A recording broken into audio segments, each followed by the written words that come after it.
Friends finally Microsoft ने Windows 11 के साथ एक नया अपडेट को प्रोवाइड कर दिया 26085 इसी बिल नंबर के साथ। इस अपडेट के साथ जो कुछ फीचर्स और जो कुछ फिक्सेस माइक्रोसॉफ्ट ने प्रेजेंट किया बहुत ही नेसेसरी है। अगर आप विंडोज 11 का यूजर हो ना तो इस वीडियो को मिस मत करना। विंडोज 11 का बहुत सारा इंपॉर्टेंट फीचर्स और फिक्सेस मैं यहाँ पर डिस्कस करने वाला हूँ इस वीडियो में। देखो फ्रेंड्स, मैं मेरा विंडोज 11 लैपटॉप में आ गया। इस लैपटॉप में विंडोज 11 का लेटेस्ट जो वर्जन है मैं यहाँ पर पूरी तरह से डाउनलोड और इंस्टॉल कर लिया। मैं यहाँ पर दिखाने का कोशिश करता हूँ। मैं यहाँ पर सर्च ऑप्शन जाने के बाद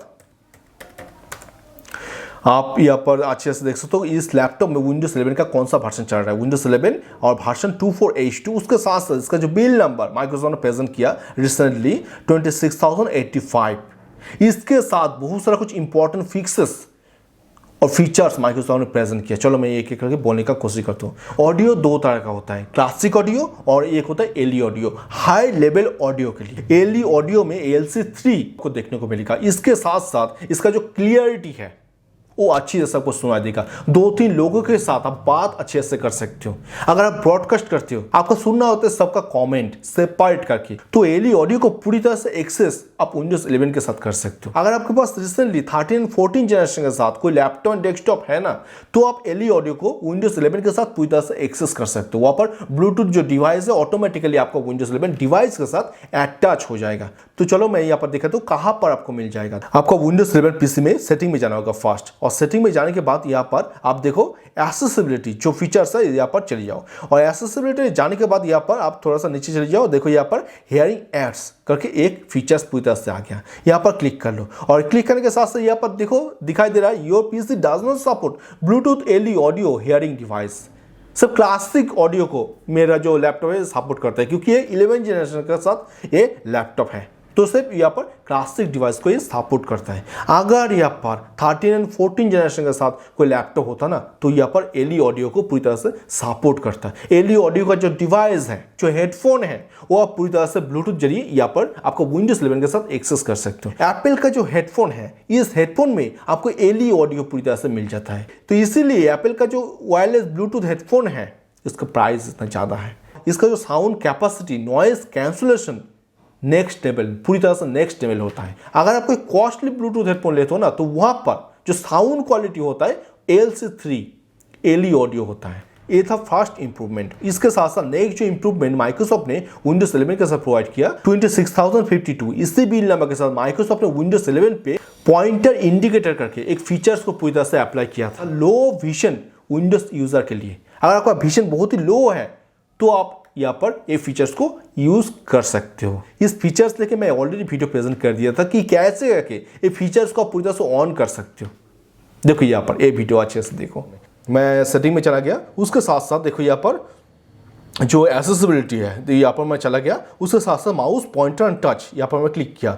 उसके साथ साथ देखो यहाँ पर एक माउस इंडिकेटर करके एक नया फीचर्स को माइक्रोसॉफ्ट ने विंडोज 11 के साथ ऐड कर दिया। देखो यहाँ पर मैं माउस इंडिकेटर इसको ऑन कर दिया। इसको ऑन करने के साथ साथ ऐसे करके आ गया। आपका माउस जो पॉइंटर है वो कहाँ पर है, वो इंडिकेटर आप आसानी से कर सकते हो। देखो यहाँ पर तो इस फीचर्स में बहुत सारा कुछ लैग आ गया था, तो इसलिए माइक्रोसॉफ्ट ने 26085 इसी बिल नंबर के साथ ये जो फीचर्स है पूरी तरह से रिमूव कर रहा है।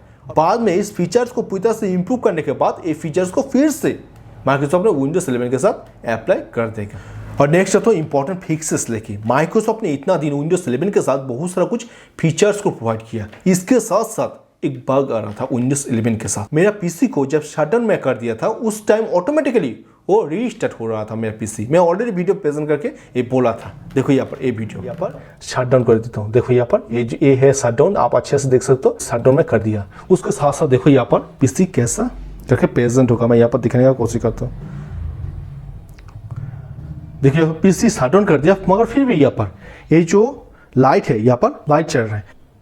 मैं यहाँ पर थोड़ा सा इस माउस को अगर मैं प्रेस करता हूँ, देखो यहाँ पर माउस में अभी तक लाइट है। इस माउस को प्रेस करता हूँ, फिर से आ गया। देखो यहाँ पर फिर से आ गया। मैं यहाँ पर पीसी को फिर से ओपन हो गया। देखो यहाँ पर मेरा जो पीसी है फिर से ओपन हो गया। ये शटडाउन ही नहीं हो रहा है। 26085 इसी बिल नंबर के साथ माइक्रोसॉफ्ट ने ये जो बग आ रहा था, इस बग को 100% पूरी तरह से फिक्स प्रोवाइड कर दिया। उसके साथ साथ बहुत सारा विंडोज 11 पीसी में फाइल एक्सप्लोरर लेके भी एक इशू आ रहा था। अगर फाइल एक्सप्लोरर को ओपन करते हो तो फाइल एक्सप्लोरर का जो पोजीशन है वो अलग जगह पे ओपन हो रहा था।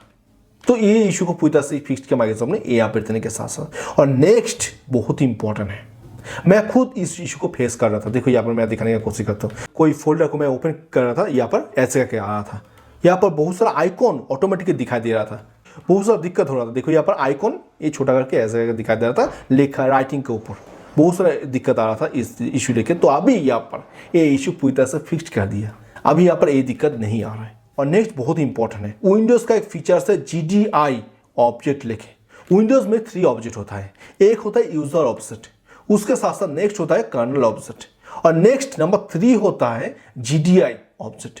GDI ऑब्जेक्ट का मेन जो काम है वो आपका जो मेमोरी है, आपका जो ग्राफिक्स कार्ड है, उसको पूरी तरह से एक्सेस करना। और बहुत सारे विंडोज 11 पीसी में ये इशू आता कि वहां पर जो ग्राफिक्स है विंडोज 11 पे कोई भी नॉर्मल काम करती जाओ तो वहां पर दिखाई दे रहा था कि आपका जो ग्राफिक्स है वो 100% यूज हो रहा है। इसीलिए आपका जो विंडोज 11 का लैपटॉप है और डेस्कटॉप है पूरी तरह से हैंग कर रहा था, हीट रिलीज कर रहा था, इसलिए आपका पीसी पूरी तरह से हैंग कर रहा था। तो इस इशू को पूरी तरह से फिक्स किया माइक्रोसॉफ्ट ने यहाँ पे देने के साथ। और नेक्स्ट बहुत ही इंपॉर्टेंट है, अगर आप विंडोज 11 का कोई इनसाइडर चैनल को यूज कर रहे हो तो वहां पर जो विंडोज सिक्योरिटी है वो नेक्स्ट लेवल होता है, इसलिए आपको सेपरेट करके कोई एंटीवायरस को यूज करने का जरूरत नहीं। अगर आप विंडोज का डेवलपर इनसाइडर चैनल को यूज करते हो तो विंडोज 11 पे इनसाइडर में विंडोज जो सिक्योरिटी है तो वहां पर कुछ इशू आ रहा था, तो इस इशू को पूरी तरह से फिक्स किया माइक्रोसॉफ्ट ने यहाँ पर देने के साथ साथ। और नेक्स्ट बहुत सारा विंडोज 11 पीसी के साथ ये इशू आ रहा था कि वहां पर जो माउस का कर्सर है वो कर्सर पूरी तरह से गायब हो जा रहा था, कर्सर का पोजीशन कर्सर नहीं दिखाई दे रहा था, शो ही नहीं कर रहा था। तो इस चीज को पूरी तरह से फिक्स किया माइक्रोसॉफ्ट ने यहाँ पे देने के साथ साथ। और नेक्स्ट एंड लास्ट बहुत सारा विंडोज 11 पीसी में ये इशू आ रहा था कि वो आपका विंडोज पूरी तरह से फ्रीज हैंग कर रहा था, फाइल एक्सप्लोरर या किसी भी पेज ओपन किया, पेज पूरी तरह से ब्लैक करके ओपन हो रहा था। तो इस चीज को पूरी तरह से फिक्स किया माइक्रोसॉफ्ट ने यहाँ पर देने के साथ साथ। सो फ्रेंड्स आज माइक्रोसॉफ्ट ने विंडोज 11 किनारे चैनल पे 26085 इसी बिल नंबर के साथ एक अपडेट को प्रोवाइड किया, बहुत ही इंपॉर्टेंट फिक्सेस प्रोवाइड किया जो आपको जानना चाहिए, मैं यहाँ पर बोलने की कोशिश किया। तो चलते हैं, मिलते हैं बहुत जल्द कोई नया वाला वीडियो में। तो today's okay, take care, good bye, tata, thank you.